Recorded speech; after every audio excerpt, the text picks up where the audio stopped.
Hello, today I'm in Mercedes A Class. In this video I'll show you how to find and edit radio presets. In the beginning, take a look at the screen display, go to radio and now enter preset. Go to edit station preset and here is the list of all of radio presets.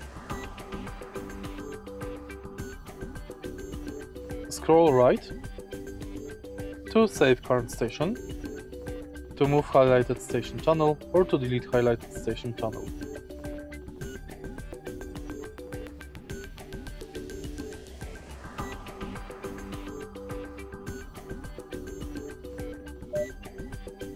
If you find this video helpful, please leave like, comment and subscribe.